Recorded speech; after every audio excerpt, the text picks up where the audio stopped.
What's up, y'all? It's Shuffle, and this is an Against the Storm guide on how to win. If you played the game for any amount of time, you've probably done the tutorial that tells you you have to fill up the blue bar down here before the red one fills up. Very simple conceptually, can be pretty difficult in practice. So we're going to talk about ways to win the game, because there's actually quite a few ways that you can fill up the blue bar and win. I have a couple other guides too if you need some other point of reference. The first one is a new player guide where I just spend about 30 minutes setting up a base and talking about stuff. And there's another one that explains rain engines and blight rot, which isn't really going to be the focus in this video because you don't really get it until later. One final thing before we get into all of the win conditions real quick is that there are some basic things that are very helpful to have. The first is labor, meaning a lot of people, and it can be a bit difficult to manage a large group, especially when you're still learning the game, because when you have a larger group and bad things start happening, it impacts more people and you lose faster. So it's usually easier to manage a small group, but the more people you have and the better they're managed, the faster you can accelerate to some way to win the game. The next are Firekeepers. If you are not aware, you can actually swap out the Firekeeper for someone else in a different species. You have 6 species. Each Firekeeper does something different when you put them in charge of the Ancient Hearth, which is the main one. And it's really important to know the differences with those. I'm not going to go through everyone individually, just because, you know, they're right here and you can read them. But I will say a really helpful one is the lizard, because lizards are able to give everyone a point of global resolve. So this green number down here, they give everyone an extra point. So if I took this lizard keeper out, everything goes down, right, by 1. But if I put him back, everything goes up. In this case, this goes up by a bunch, but there's a different background thing that we're going to talk about in there. One final helpful tip is to destroy camps that are no longer being used for whatever gathering that you need at the time, because you need to use parts, so the cogwheels here, in order to make a lot of your gathering stuff and some of your other buildings too that can be important, like a warehouse, for instance. And so if you find yourself with, for instance, a stonecutter camp or a harvester camp, and there's just nothing for them to pick up anymore, then just destroy it. Unless you have the map modifier where you don't get refunded for your resources to make those, but yeah. It's okay to destroy camps and then make a different one and just, you know, throw them around as you need to. The first major category of winning the game to talk about are orders. So you have to get to a certain point in the first season before they start popping up. It's around 2 minutes or a minute and a half in, but orders are hotkeyed to T, but they're this glowing looking envelope thing up here. When you click it, and then you get this whole list of stuff. And when you're starting out, this is the easiest way to win, because a lot of them can be pretty just chill and simple to accomplish. But being able to do orders consistently not only gives you reputation points that you need to win, they also give you a lot of rewards, which can help you get other things to win. So doing orders is the most consistent way to get most of your reputation. There's going to come a point at higher difficulty where you need more reputation to win and you get less orders. So you're not going to be able to win just off orders alone. At the start of the game, though, they will definitely be the vast majority of your points, probably in most of your games. And so the trick with orders are to take ones that you know you can do, usually easily, but at some point through what you're doing in your settlement. For example, these starting ones, we have just make a harvester camp, make a stonecutter camp. That's all we have to do. And then this one's done and we get some stuff and we get our point. The next one is to have 8 villagers in basic housing, so shelters, for 20 seconds. There's really no reason the 20 seconds will ever stop, just because your houses aren't going to blow up normally, right? And then another is to, or the other part of this is to deliver wood. So you pick whichever one you think is pretty easy to do. Thankfully, both of these are easy enough. And at that point, it's just looking at what rewards that we want alongside our points. Good rewards to pick up, by the way, are parts. Parts get pretty scarce very fast. There are not many easy ways to get them. Primarily, you buy them if you don't have them already, or you get them through orders. And then the final thing is there are at least one very specialized rare building that can make them, but you don't plan on that one.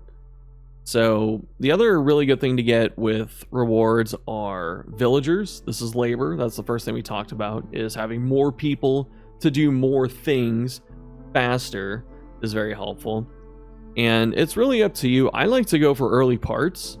So my first orders, usually I try and get a collective, you know, like maybe 9 to 15 parts depending. And that's only for like higher difficulty stuff. Starting out, you probably just need like 6, you know, something like that. You can't pick all of your orders at once, or yeah, you can't open each one to see what you get and then pick the ones you like the most. You have to pick one and then open the next one. And then as you can see here, they unlock over time through the course of the game. The final one coming in at around the 45 minutes, 50-minute mark. This next one. And sometimes the order will repeat. Like if there's one you skipped, it might pop up in the next one sometimes.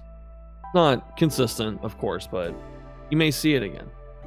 And so for these, being able to deliver packs will get us this stuff, packs of crops. This is farming. And I usually don't take these right away. And then there's also discovering glades. This one is very easy because we're going to be cutting through glades over the course of the run. The third one, as I said, right, this one popped back up, but I didn't like it the first time. I don't really like it the second time. And so we're going to pick the one to get the beaver resolve up to 16 and hold it for 30 seconds. In exchange, we get our points, we get parts, we get food, we get more beavers, and everything's just really good from there. So that'll be our first set of 3 orders. Something else of note is that eventually you will start seeing, in rare cases, timed orders, which will be this type of stuff, but instead of, you know, something that you can do whenever you want and you get normal rewards, timed orders will be harder. They'll have an actual time limit that's either you do it or you don't, and the rewards will be better. Sometimes they can be game-winning on their own, just because of what they can give you. So be on the lookout, and timed order is very powerful. Another final thing, or the final thing about orders that I want to talk about too, is it's okay if you don't finish all of them. A lot of times too, when you're playing, take note of how many orders you don't complete by the time the game's over. You know, if you're getting to like 3 or 4 aren't done by the time you finish the game, then you can understand that you don't really need to finish them all the time. It helps, but it's not required. I say this because you will fail timed orders at some point, and failing them feels really bad, but the game doesn't end because you failed a time order. So understand that you don't need all of them to win. It just helps. The next thing to talk about with winning are events. The important ones are going to show up in dangerous or forbidden glades. You can tell by the creepy skull on each one. So dangerous are easier than forbidden, but forbidden has the best stuff. So you're probably going to have to open a few of these, at least the dangerous ones, to win a lot of games. To show an example here, we popped open one of our dangerous glades, and this is pretty standard for what you see in them. There's a cache. We'll talk about a cache in a minute. There are larger resource nodes, which have more stuff, but in the case of like food or fishing and stuff like that, you'll need the specialized, upgraded version of that camp. So it's not small, it would just be forager camp. That's how you collect all that, but that's a minor thing. The events, and sometimes buildings pop up, but the events specifically are what we're interested in. So it'll always be something that's dangerous, and if you don't finish it, something bad happens. And a lot of them look pretty cool, and sometimes you get like a statue as a reward or whatever. This one is a Forsaken Crypt. You can only put a couple scouts in these, and scouts can be any person. Foxes are naturally faster. That's one of their bonuses, but we don't have foxes right now. And it's always good to consider what happens not only if you don't complete it in time, because some of them will just blow up and never come back. Some of them will keep getting worse, or some of them will just keep a consistent punishment going on top of you. And for the Forsaken Crypt here, it happens every about 13 minutes, so a little bit less than 13 in this case. And the first one for a consequence is all of your stored amber, so that's your money, and wine, which some species like to have wine, or you can trade it, for example. All that will be destroyed. And if this doesn't go away on the first time the consequence triggers, it'll keep happening until you get rid of it. The other thing that happens is you get an impatience point, which is the red one down here, which means faster time of losing. When you have an event, there are two outcomes. You can do normally the easier one, and you get some goodies, right? Some items here. You might have something else to worry about on top of doing it. Sometimes you don't. Or you can do the one on the right, which is usually harder. So it's either requiring more stuff or a lot of stuff, different stuff, rare stuff. And you need those items to beat it, or it'll be something really, really dangerous where the moment you start it, it'll kill people in your settlement. So that means once you start it, you have to finish. Otherwise, you just, quit and then more people die. You don't want that. In exchange for doing it the harder way, normally you either get like some really crazy good reward, but more consistently, you get reputation. This is our blue point. And so it's up to you to decide how you want to do it, but winning with reputation obviously is how you win. And so being able to consistently do the right side and get all this reputation is better than doing the left side in a lot of cases, but definitely don't skip this. This is always a good thing to consider, especially because of the items. This is pretty common too when you're trying to do the harder version of the events, where you need a couple things that are more rare and hard to get. In this case, these are all service items. We'll talk about services in a little bit. These things are not easy to produce at the start of your settlement. It usually takes a couple things together. For example, if you want to make ale, you need to make containers and you need to make beer. And that is a bit tough because you need a couple things to come together to make it. And specifically, containers aren't usually common to make. There are plenty of them, but they're not the most common thing. This is just for the alcohol, but same thing applies to tea, need containers, wine, need containers, and in the case of scrolls, you need to make ink, and then be able to have something to use as paper. And with incense, you have to have a fuel source and something to burn to make the incense. Other things that this can be are your other fuel sources, such as coal. You start with this, sometimes sea marrow, or oil. There are a lot of things early on, this is why I want to talk about oil specifically, that oil can beat just by itself. And sometimes you can choose to start with a large amount of it. So it's okay to pick that because oil will help you beat a lot of the early challenges compared to a lot of other things. And then another good one are stones. This is clay, but there are times you'll find, actual gray rocks, or you can mine it up sometimes, and it'll be stone instead of clay. The reason stone is important, as we can see here, stone can not only beat some events, for caches, it can break them open. You can break it open with sea marrow also, and training gear, but, these are... Like, sea marrow is more rare. You have to just happen to find it. It's not something you can create.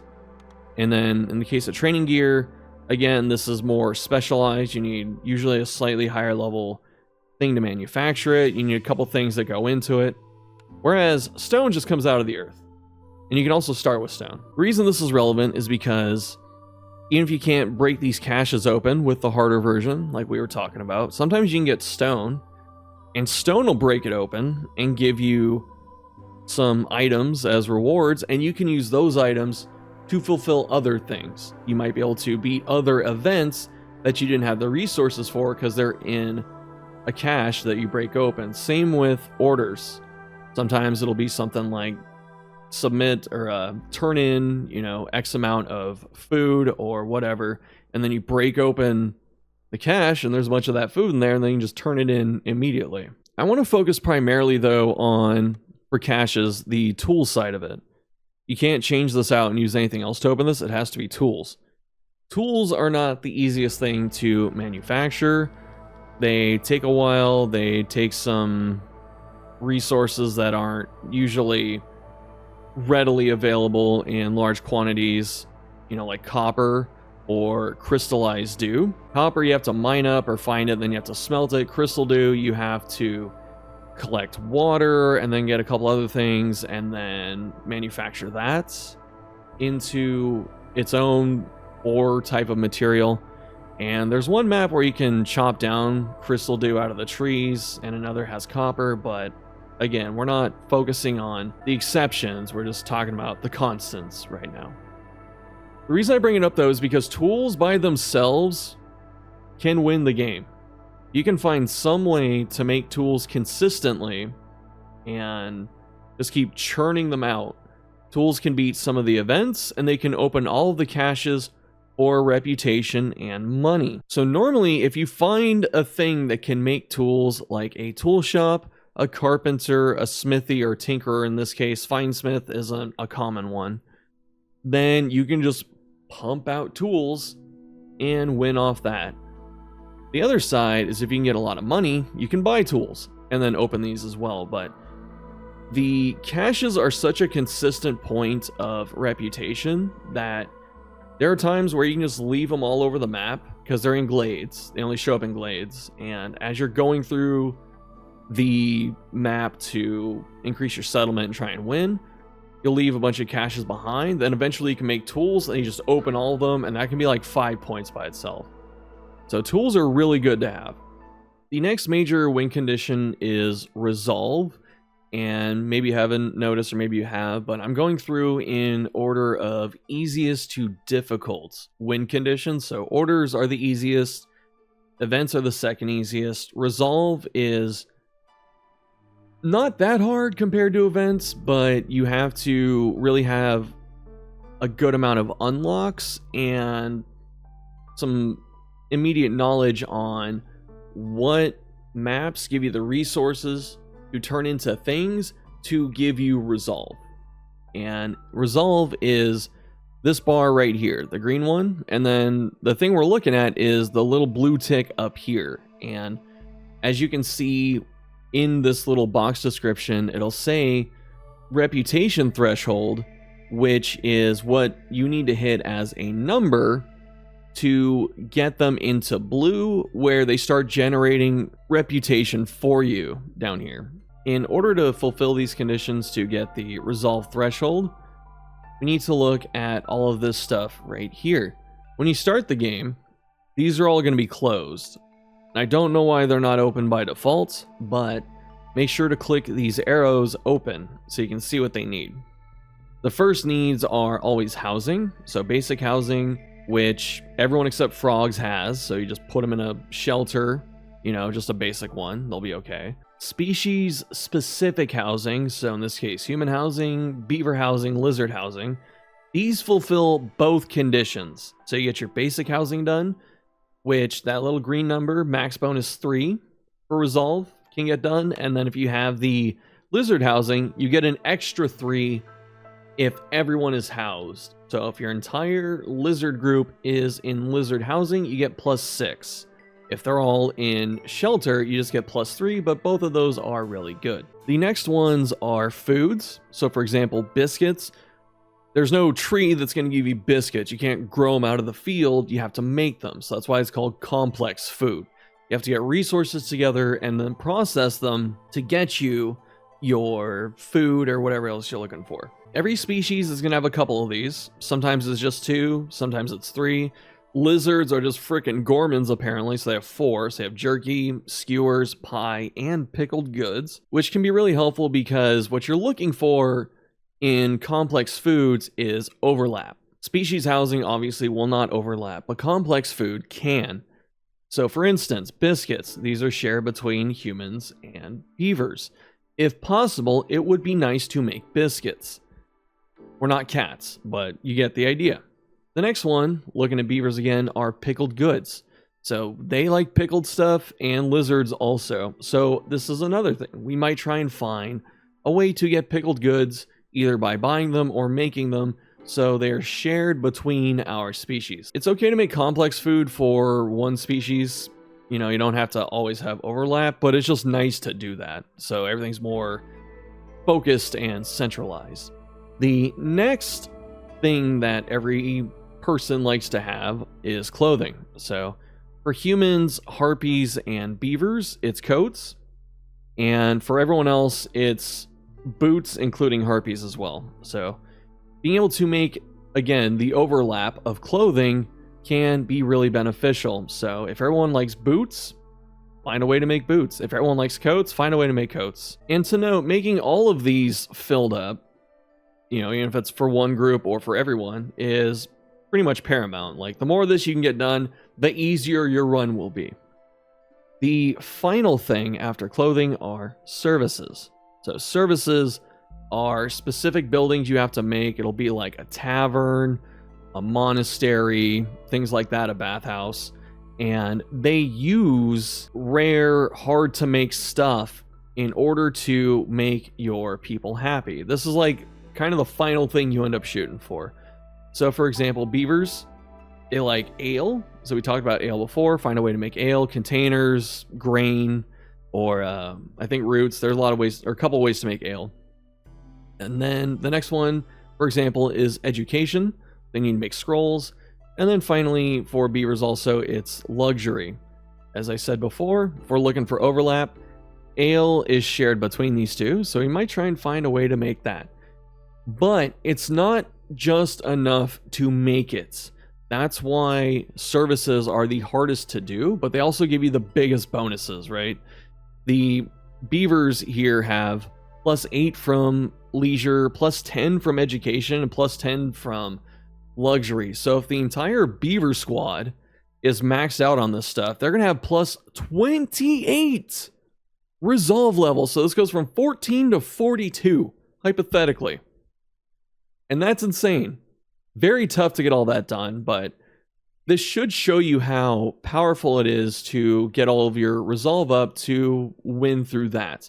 Because once you have your people constantly in resolve, the blue resolve, and they're filling up your reputation, the more units you have, so instead of 6 beavers, if we had 20, or if like every group we have is in high resolve, this will go up faster.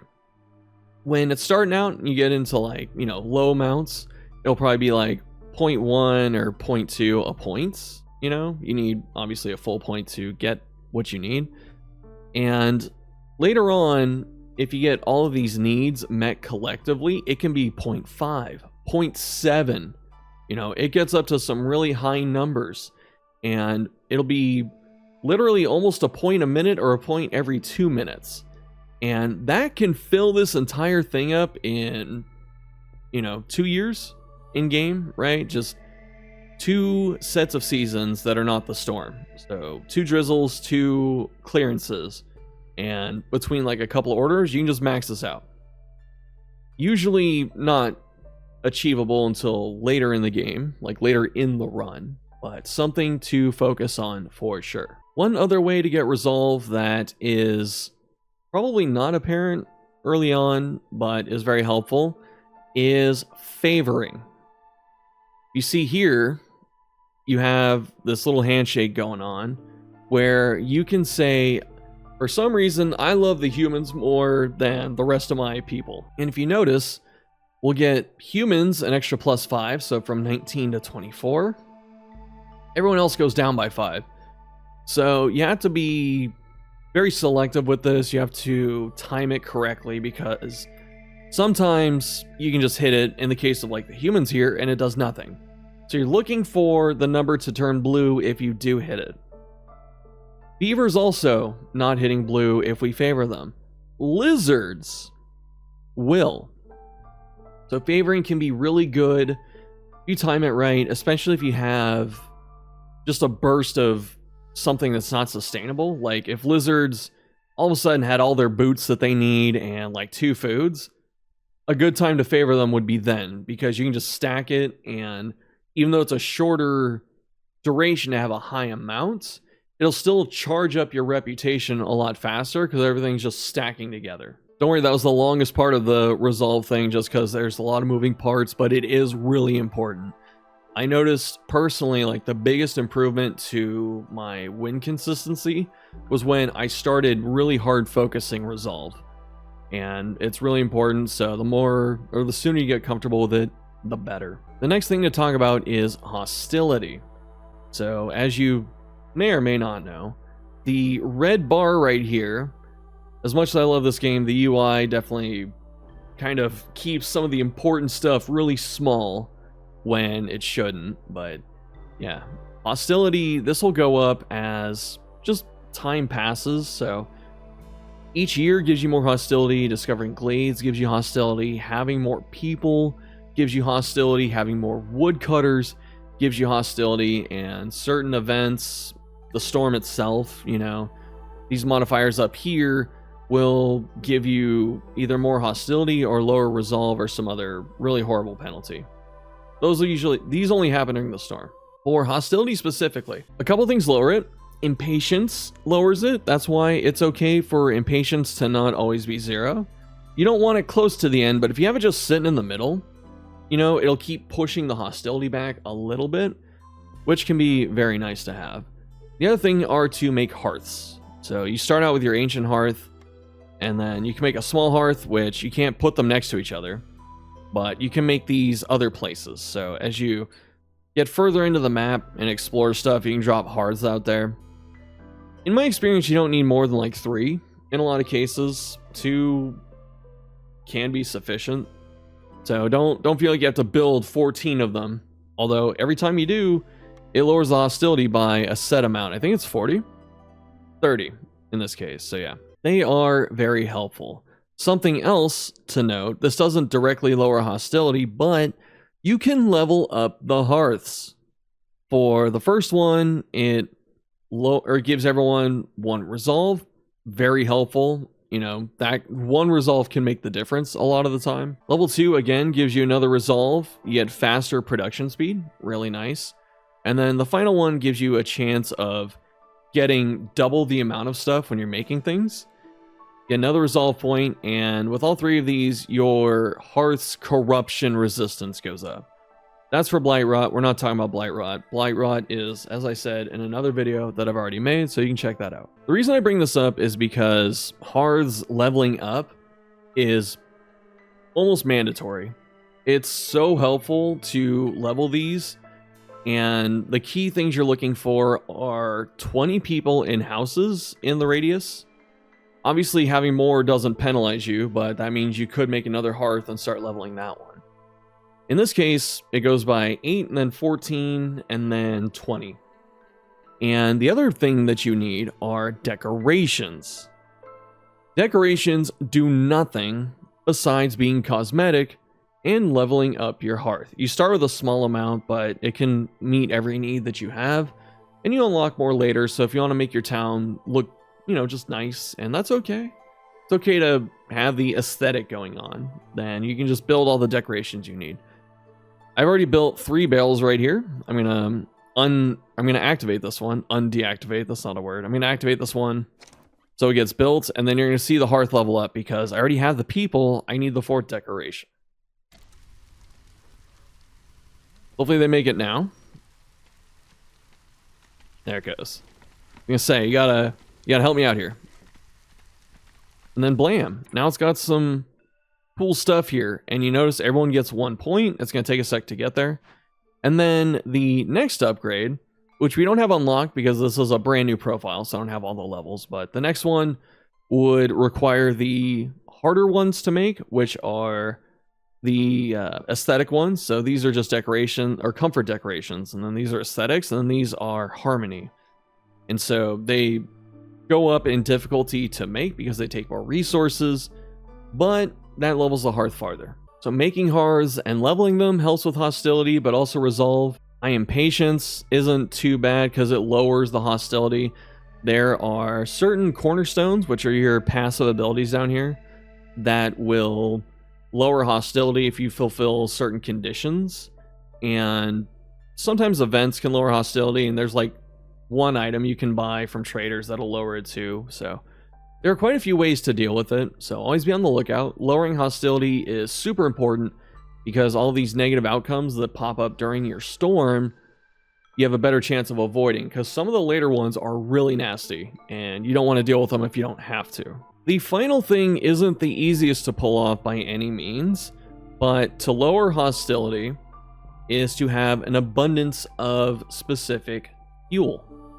You can always change the order in which the hearth is consuming your fuel. I would recommend doing this. This is my preferred one, but definitely tweak it to what you like.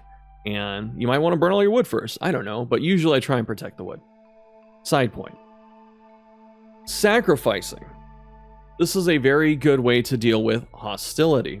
Sacrificing wood, because this all stacks to 3. Every time you do it, you lower hostility by 50.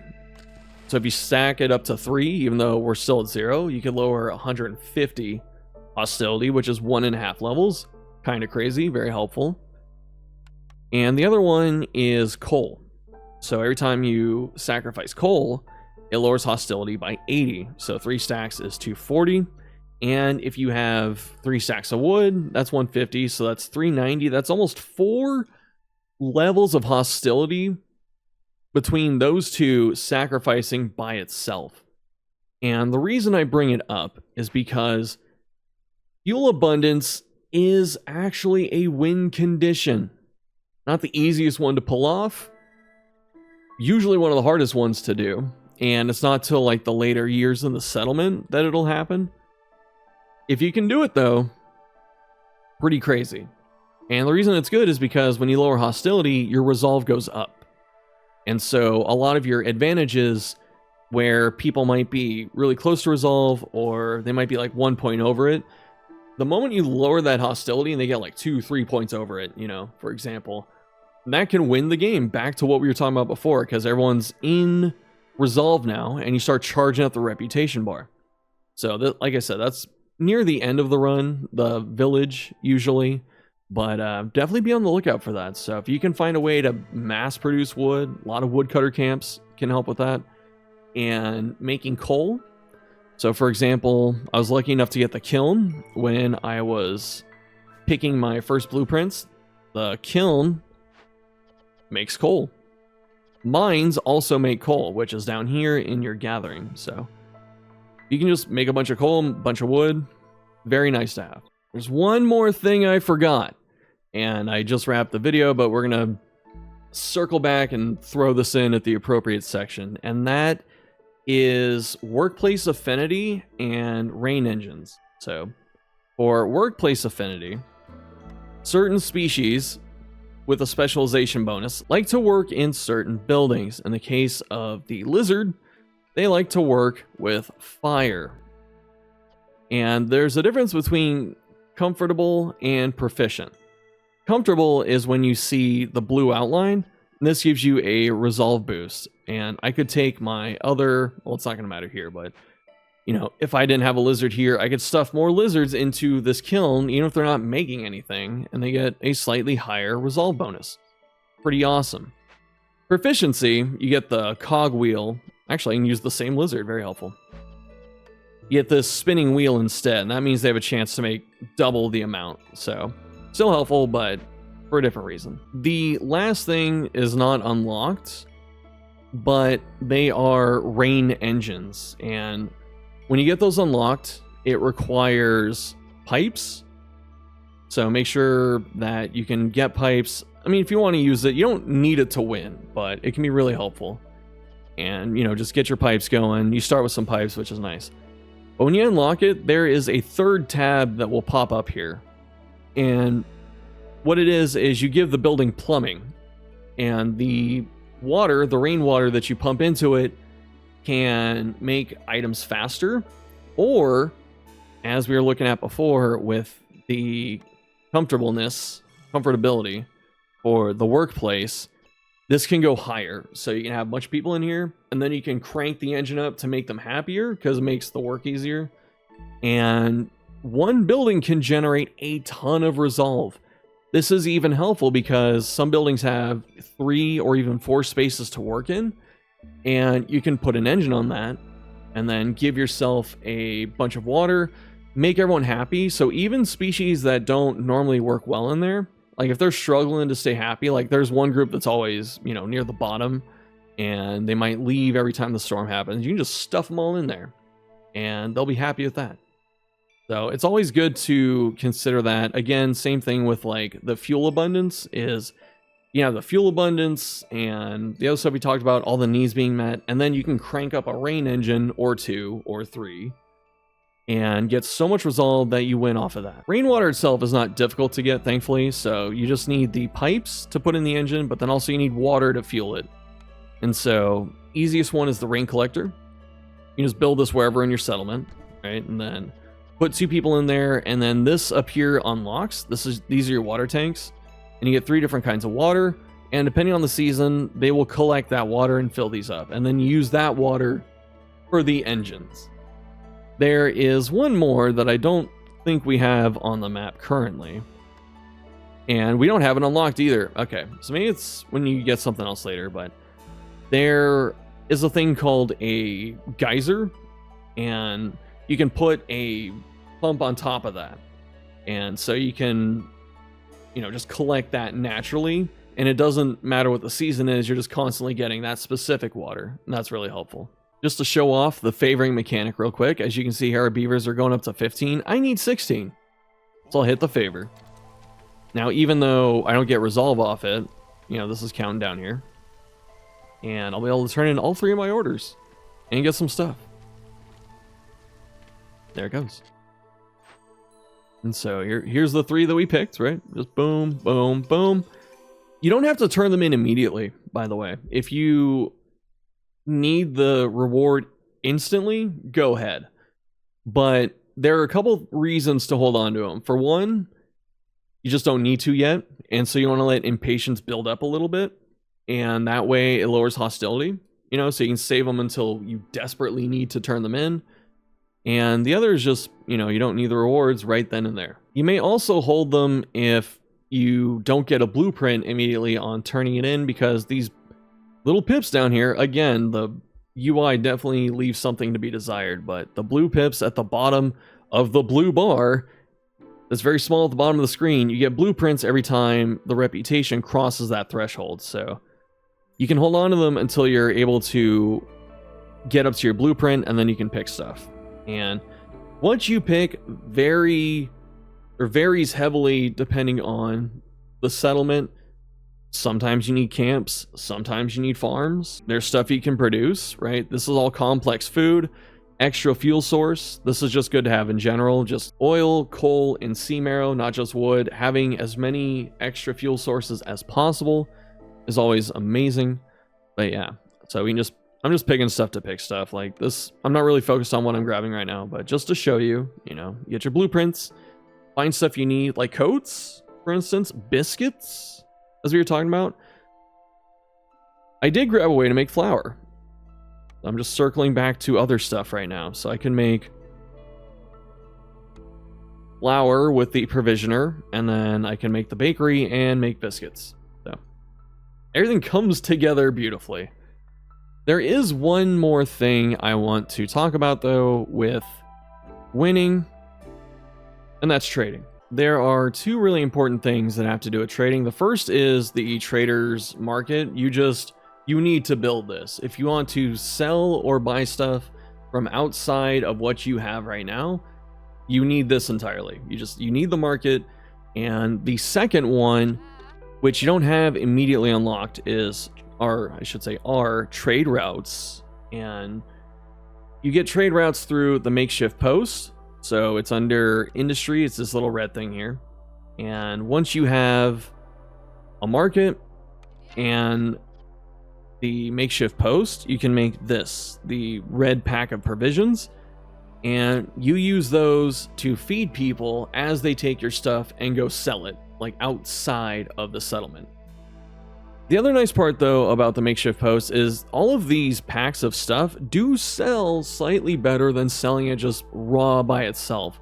So instead of selling planks or ore and cloth and stuff like that, you can put it into a pack and then sell the pack, and the pack's worth more. The reason though that I'm specifically focusing on the makeshift post, and here I'm just turning these on and off, is because this is a really good teaching tool for showing how to manage resources. So when you click on the little wheel, you can choose which items.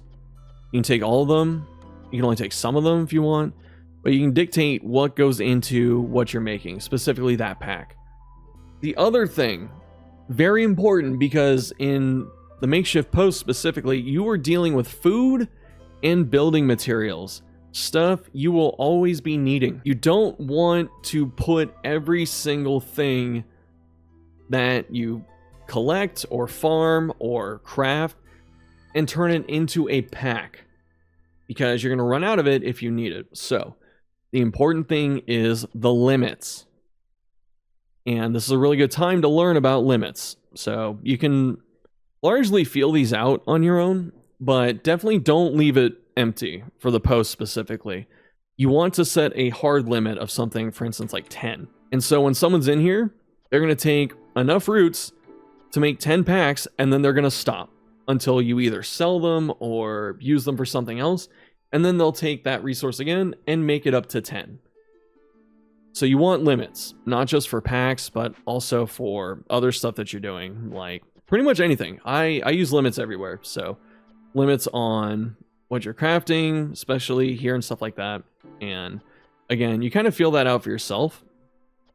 But early on, you know, just quick primer here with like the really bad crude workstation. You know, I might start with 12 on each one, depending, right? I don't want to burn all my wood making planks initially, and same with all that. So just make sure you're conserving stuff, checking your limits, and making sure that you're not using a bunch of stuff that you don't intend to use. The reason trading is so important is because it can be involved in everything that we've been talking about so far, and it can just help you win that way. Trading with the traders or trade routes, which I can't show because, you know, we don't have the account unlocked up to that point yet. It's a brand new account. And we trade things, there's just an example, to get amber, and then we take that amber to buy other stuff. The stuff you can buy can win you the game by itself. For instance, tools. Tools can be really helpful, as I've been saying. You can also, you don't have to trade into amber and then buy tools. You can just buy tools directly like this if you needed to. So that's just an example. But as I said, tools really important for reasons already stated, and other things that you need to win, you know, containers like water skins, sometimes pipes, whatever you need, you can buy it. So it's never ever bad to have tons of amber on hand. There's only like 2 events that punish it. There might be more, but who cares about that, right? So the more amber you have, you can buy stuff you need. You can buy blueprints. You can buy just bonuses, perks, cornerstones, all that stuff. If you're desperate, you can attack the trader. Not normally recommended, but we're going to attack the trader. Assault. And as I said, this is really just out of desperation a lot of the times. And, you know, if you can manage the impatience, I think you get 3 for doing it. It's 2 right here, but I think higher difficulty is 3. And you get a bunch of people die during it. You get impatience. You don't get traders for a while. And yeah, and they start showing up slower just whenever they decide to start coming back. In exchange, you get a random assortment of whatever they had available. This is a pretty good haul, honestly. We didn't get the tools, but we got the camp, the camp upgrade, I should say, a bunch of food, some pipes, and amber. Really cool.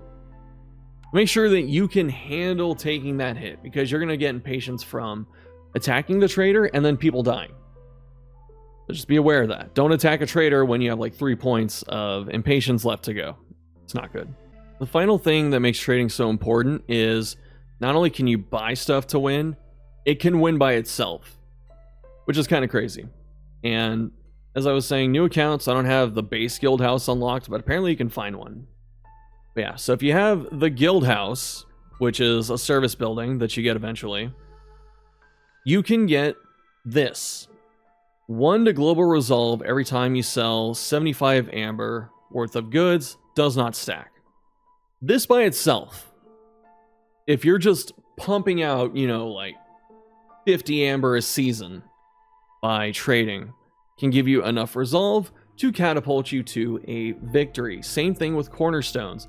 There's a cornerstone that also mimics the guild house effect, where you sell stuff and you get reputation instead of resolve. The nice part about trading too is you don't even have to have like a bunch of things, a plethora, a myriad of things to trade and, you know, min-max or whatever.